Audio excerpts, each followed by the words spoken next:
You guys. No, but thank you so much for coming. Good morning, everyone. My name is Joseph Holm. I would like to welcome all of you to Crowd Invest Summit. It's hard to see all those familiar faces, but I will thank everyone who helped us to get Crowd Invest Summit to where we are today. And we're super excited for what's happening over the next 2 days. And in particular, we want to thank our sponsors. Absolutely. So we want to make sure our gold sponsors, Computer Share, I know you guys were right up front, OTC Markets, Indiegogo, American Airlines, and of course Arbor Crowd. There's going to be a really great program where you're going to see them, of course, but also a lot of our other sponsors. And of course, just like Carlos said, come join us on the expo floor. Any last-minute homework before we... Well, most importantly, because this is all hard work, right? So we have to get drunk tonight. So there is going to be a party at 8 p.m. sponsored by the great people from Paragon Coin. They're launching a huge ICO. I think in a week from now, you'll hear from them later. But so the thing is that the venue will be over capacity tonight. Make sure you bring your badges, be there by 8 p.m. And we're looking forward to celebrating with all of you. So thank you very much for being here. Have a great day. 2 days, actually. I hope you guys will learn a lot, and we're very blessed to have you. Thank you. And without further ado, you guys remember last year we had James Altucher come and interview Robert Herjavec. Tomorrow we have him here interviewing Marcus Lemonis, which is going to be really exciting. And he's coming on stage now to tell us a little bit about the future of fundraising, but more to tell us some of his stories. James is great. If you don't already follow him, you should. Without further ado, give it up for James Altucher. Yeah, Joseph, put that mic there. See, he's already breaking the rules, coming to the wrong side of the stage. No, I like it. Up. Can I use this? Yes. Yes. All right. So about a year. Your bag? Yeah, good idea. About a year and a half ago, I threw out all of my belongings, like 99% of my belongings, and I decided I wasn't going to rent anymore or own anymore. I was just going to live in Airbnbs, and I would just have like one bag and another outfit and just go from place to place and experience life in a different way, because I like to try new ideas, and a lot of that is related to why we're here. We're always trying new ideas, and some of them turn into something beautiful, and some of them are just a hot, sticky mess. Then we wonder, like, how did I ever do this? So I'll talk about one of those. So I was going through my bag this morning, and I thought I only had 15 possessions that I was carrying around. That was like my rule. But it turned out I had 16 possessions, and I didn't even realize it. So for apparently years, I've been carrying around an engagement ring that I once offered somebody. You can imagine what she said because I'm still carrying it around. But it's a real engagement ring if anyone wants to marry me later. So now I'll put my bag down. Don't steal that box. So we're obviously all here for one reason, because we want to make a shitload of money. I mean, we want to impact social good and create a lot of valuable companies. No, seriously, I see everything in the ICO space. And in the crowdfunding space. So sometimes, unfortunately, I've been the crowd, the entire crowd that's invested in a company, and that's never really worked out well for me. And I've been in a lot of these initial coin offerings. You're going to hear a lot about that later. You know, some are good, some are bad. I can explain more about that. But I think it's really important. The world is changing really, really quickly. Like if you look at crowdfunding a year ago what we were talking about was how great it was that now anybody can invest in sophisticated companies. It used to be you had to be what's called an accredited investor to invest, but the laws changed, and the conference last year was about that. And now this year, the conference is still about kind of basic crowdfunding and the fact that anybody could invest in any company, and any company could raise money from private individuals instead of high net worth individuals. But now a new thing has happened, which is these initial coin offerings. And there's both a good side and a bad side. And I've been involved in quite a few initial coin offerings. I have my own portfolio of crypto assets. I don't like the word crypto because it sounds very scientific. I think that word's going to go away. I think we're going to end up calling it something else. But some people ask me directly, is this a fad? And the answer is no. Cryptocurrencies and the initial coin offerings, and I'm sure this is going to be discussed later, these are not a fad at all, but 95% of them are scams. So, and you have to really, just like you would be a value investor with stocks, you have to be a value investor in these initial coin offerings. Don't ever get propelled by the hype or the greed and focusing on, oh, this is a new coin, it's 10 cents, it's going to go to Bitcoin size $4,000. This is kind of the scam that everyone's getting into. I was talking to a company the other day, a very good company, by the way, and they were raising money through an initial coin offering. And I said, why are you doing that? You're a good company. And they said, well, we're not very good at raising money. So I said, did you go to friends and family? And they said, yeah, but it wasn't enough money. And I said, did you go to venture capitalists? And they said, yeah, but we didn't do a good job. They weren't interested in us. And by the way, it was a very good company. I'm not criticizing this company at all. So they said to me, we decided to do an initial coin offering because, quite frankly, it's just easy.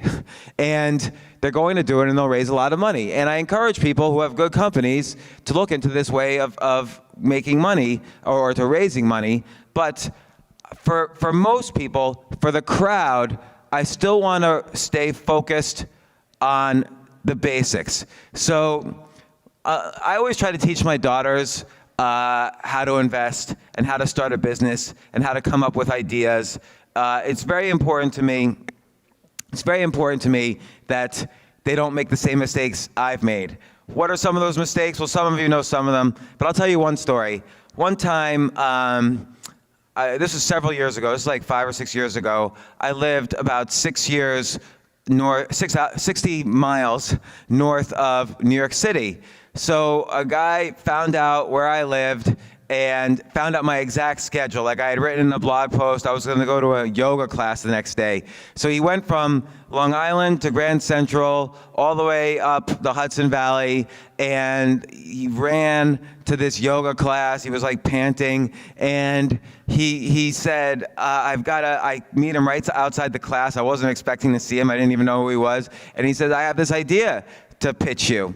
And he had a way of another way of making, converting gas into oil that was, innovative and remarkable, and Shell Oil was investing money, and he really wanted me to invest. So I said, okay, why don't you come inside and show me your deck? And he's very scientific. He's like a PhD in 6 different things, and I'm trying to understand while he's explaining all the chemistry of what he's doing, and he's getting more and more complicated. And I started thinking to myself, is he aiming this where I think he's aiming it? And sure enough, the final deck of the presentation, he says, and our final thing is, we figured out how to invent a time machine. And I invested. True story. And believe it or not, he turned out to be totally an idiot, but believe it or not, I did get my money back, which is another story for another time. I don't want to say it now because I don't want to go to jail. But I did get my money back out of that one. But it was a good story for me to think to myself, listen, this is the way I'm going to invest from now on. I am always the stupidest person in the room, meaning I cannot decide for myself whether this guy has fusion technology or whether this internet thing is going to work or whether some Bitcoin thing is going to work. If I'm going to invest in something, and I work hard, we all work hard for our money. And now that we all can invest in so many different platforms, like I don't know how many of you here are with a crowd investing platform? Raise your hand or clap if you're with a crowd investing platform. So there's a lot of platforms now where people can discover companies. Not only that, there's kind of the basics of not crowd investing, but crowdsourcing, which is, this all started with Kickstarter, where companies would exchange gifts in exchange for funding.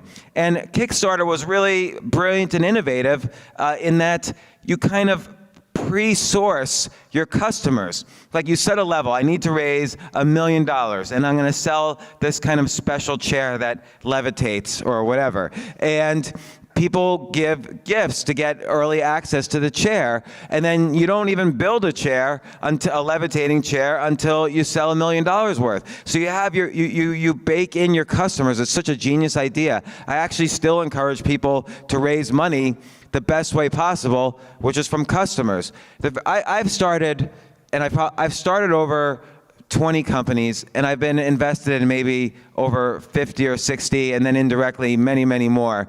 And I can tell you, the absolute best companies that I've ever started, this is not always true, obviously, like the best companies ever, Google, Uber, or whatever, Facebook, they all raise money and raise a lot of venture capital. But the best monies I've ever started for myself personally were profitable from day one.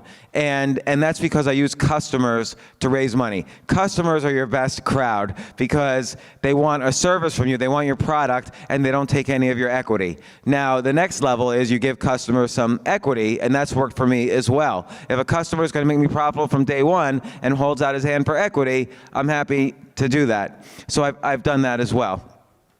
But again, I try to get my daughters to pitch me ideas. Like, we watch all the shows. So I don't know if you heard earlier, I'm going to be interviewing Marcus Lemonis from The Prophet. It's an excellent CNBC show. I make my daughters watch that. On the plane coming over here, I think I watched 30 episodes in a row, so my eyes are still a little blurry just to prepare for this interview, but it's an excellent show. I also get them to watch Shark Tank, and I pause at different points, like, what is this entrepreneur asking for? Would you invest? What do you like about it? What you don't like about it? So I asked my daughter the other day to pitch me an idea. And so she thought for a second. She wasn't ready for this. She had to come up with an idea on the fly. And so she said, well, what's up with crayon sharpeners?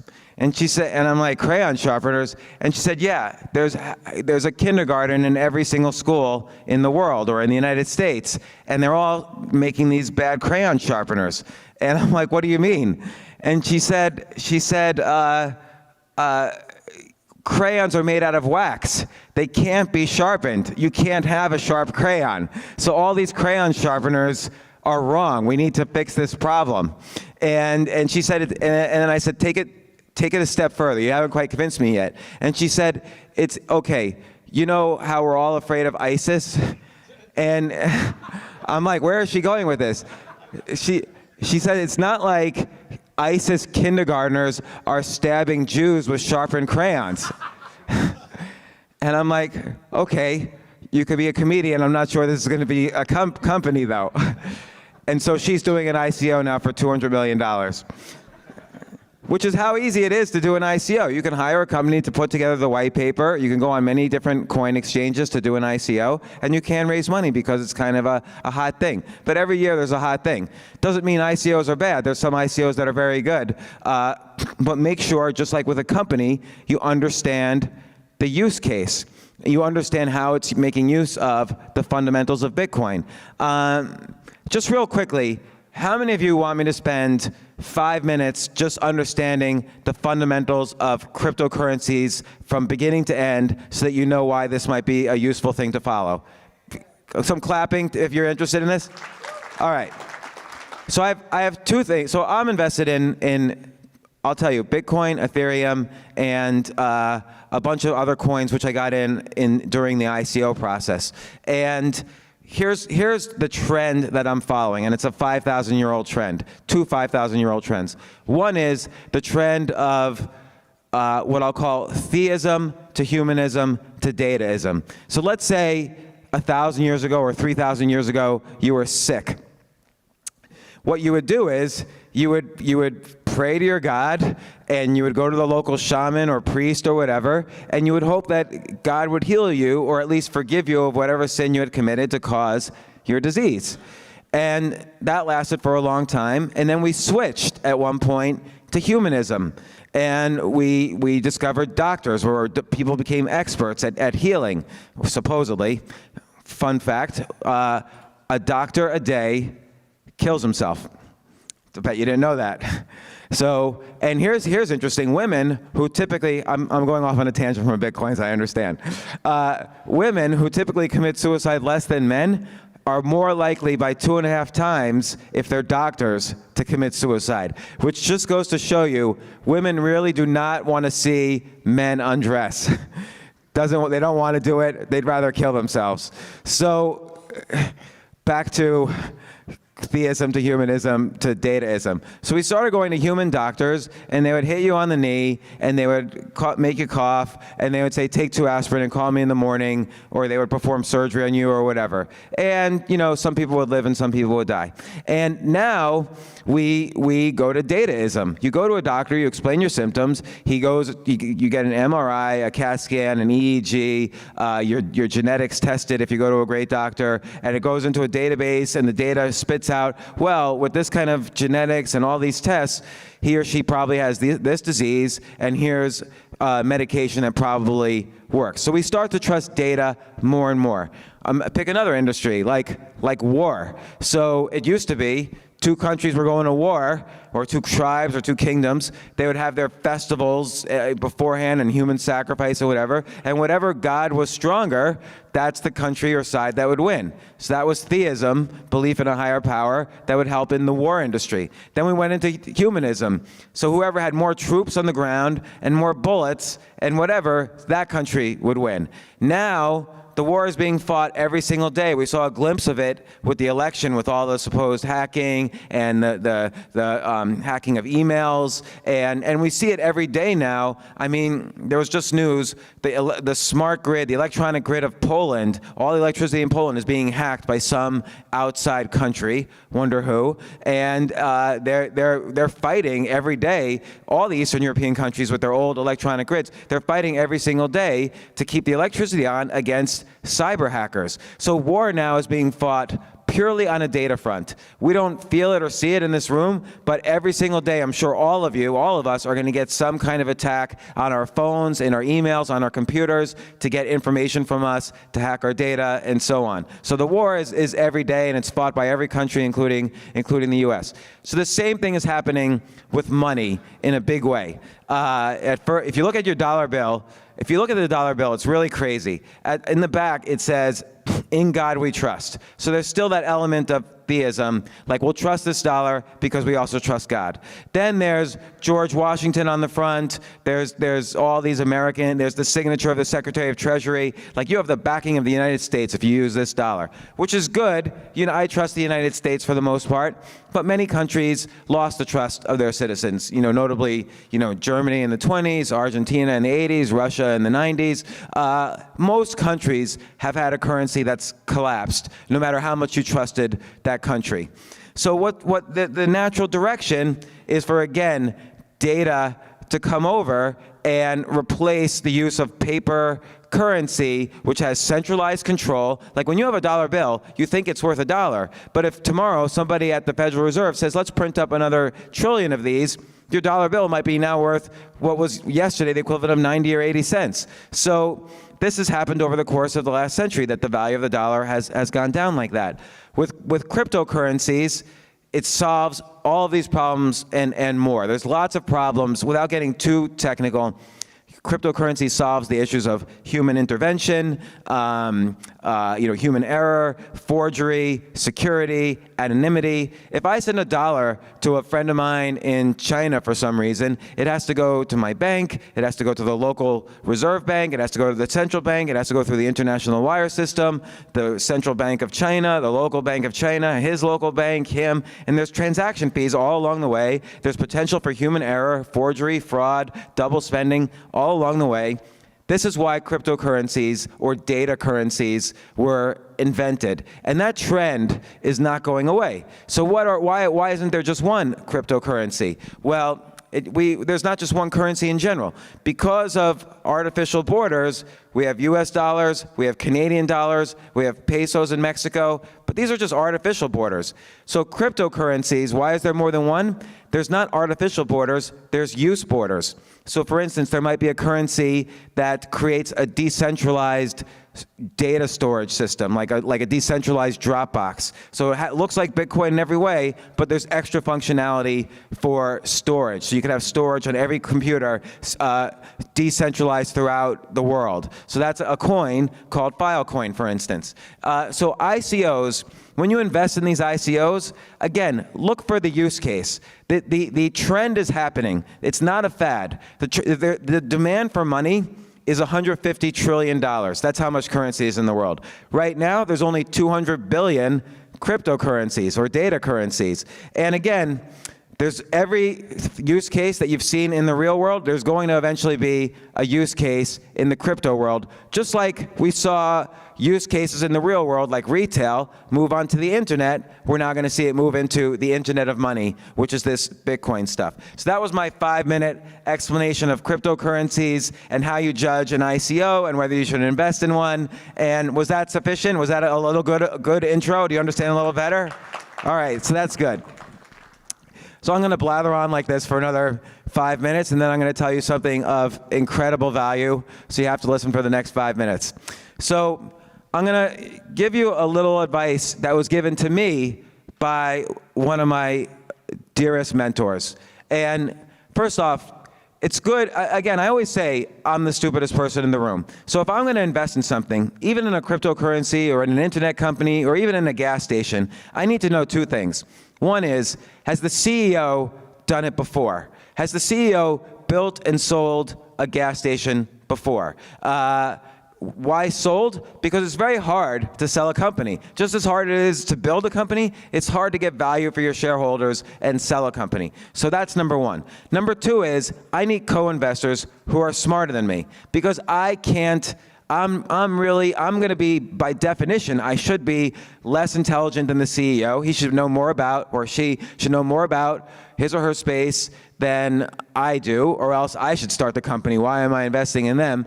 The second thing is, I need investors who are smarter than, co-investors who are smarter than me, because I don't want to work very hard. I'm really lazy, and I want someone else to do all the due diligence for me, someone who I trust and who's smarter than me. So as an example, one of my investments over the past 5 or 6 years was in an oil company. They had found small oil fields in the US that they believed with their technology had significant amounts of oil. I don't know anything about the oil company, and so I said no, about the oil business, so I said no. So then they brought on a team of people, the ex-CEO of a big $4 billion oil company, the ex-CEO of Chevron, the ex-CEO of this, of that. So I said, okay, now I'm mildly interested in. Then they brought on co-investors, and the co-investors were very sophisticated investors, and they sent over geologists to all of the oil fields and got data and sent the data back, and they explained it to me. Okay, so now I'll invest. And that is how I try to make every investment decision. Note, I made the time machine investment after that one, so I don't always follow my own advice. It's really hard to follow your own advice, but I'm hoping you could all follow my advice. It might be easier to follow someone else's advice, which is why I'm going to bring up my mentor. Why go to mentors? Because everything you try to get better at, and investing is something I was horrible at. Like, I would invest so poorly. I mean, you know my story. Anyone who's read any of my stuff or listened to anything I've ever done or know me in person, I've lost everything and gone broke and made money and gone broke and made money and gone broke, to the point where I was like, what the heck am I doing? I can't even function anymore. I make money and then I lose it right away. So I decided the way to learn something was to find mentors, i.e. real world people who could teach me, or books I could learn from. So I would read constantly from people I could learn from. And then find equals, people who are striving for the same goals as mine and who are honest and ethical and kind. And then find a minus, which is a wrong word for it, but it works. I would start writing about my process, not writing about how great I was, which was a lot of what writing out there is, but just writing about the process of learning, and then storytelling about what how to invest in my experiences. So I visited one of my mentors because I was trying to raise money for a hedge fund I was doing. My hedge fund already had money, but I was told this guy could put a lot more money in. And so he gives me a tour of his whole facility. He's bragging about everything he's got. He shows me all these computers, people working on them. He says these computers are going to replace all the people someday. And I finally said to him, we sat down in his office, and I said, hey, can you put money in my hedge fund? And he said, listen, I like you a lot, James, and I would offer you a job in a heartbeat if you wanted to work here. But I don't know where you're putting the money, and reputation is everything, and that's really important. He said, reputation is everything. And then he followed it up with, he said, the last thing we need to see at Bernard Madoff Securities is our name on the front page of the Wall Street Journal. And so I left, and I was really depressed, like, how can I compete with the Bernie Madoffs of the world? And on the steps going out of his building, every hedge fund I knew was calling me, and they were like, how does he do it? How does he do it? He's a genius. Can we put money in to his hedge fund? You think you can make the introduction? And I will tell you, after the scandal, I called every single one of these people, and I said, do you remember that conversation you had with me?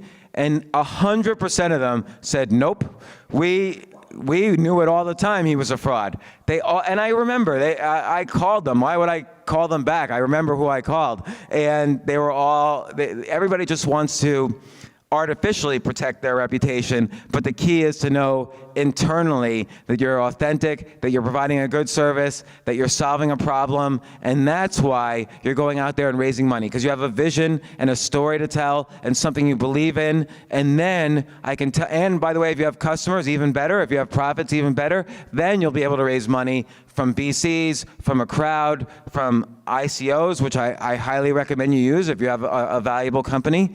So I have 1 minute left, and I told you I was going to tell you something incredibly valuable, probably even more valuable than anything else I've said in this talk. And I've said a lot of valuable things in this talk, including crayon sharpeners. How I bet you didn't know wax crayons can't be fully sharp.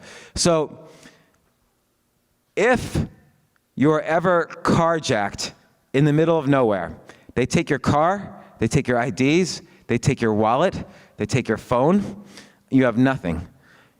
Go to the nearest pizza delivery store, order a pizza to your house, and hitch a ride with the delivery boy. Thank you very much. See you tomorrow.